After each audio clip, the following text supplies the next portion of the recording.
माधवरावांच्या मृत्यूनंतर त्यांचा धाकटा भाऊ नारायणराव हा पेशवे पदावर आरूढ झाला। ते जेव्हा पेशवे पदावर आले तेव्हा त्यांचं वय जेमतेम 17-18 असेल।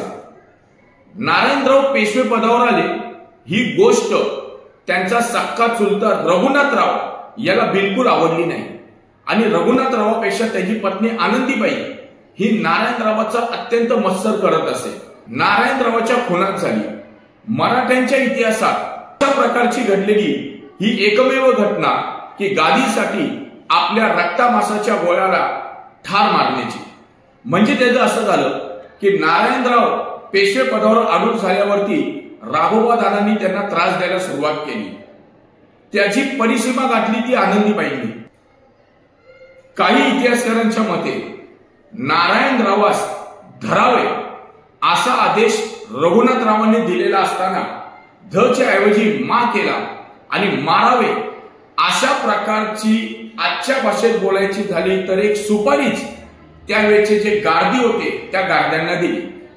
त्यावेळेस जो शनिवारवाडा होता तो 7 मजली होता।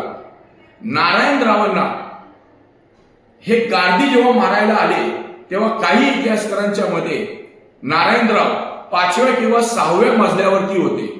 गार्दी आपल्याला मारायला आले हे कळता नारायणराव शनिवारवाड्याच्या त्या एक इमारतीतून जोर जोर धावत खाली उतरत होते। काका मला वाचवा, काका मला वाचवा असं म्हणत ओरडत पळत सुटले आणि थेट राघोबा दादांच्या निवासस्थानी पोहोचले।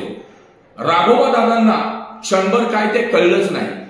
समोर गार्दी आले, करावं काय? परंतु जर आता नारायणरावांना सोडलं तर पुढे आपलं काही खरं नाही म्हणून डोळ्या देखत स्वतःच्या पुतण्याचा खून राघोबांनी घडवून आणला।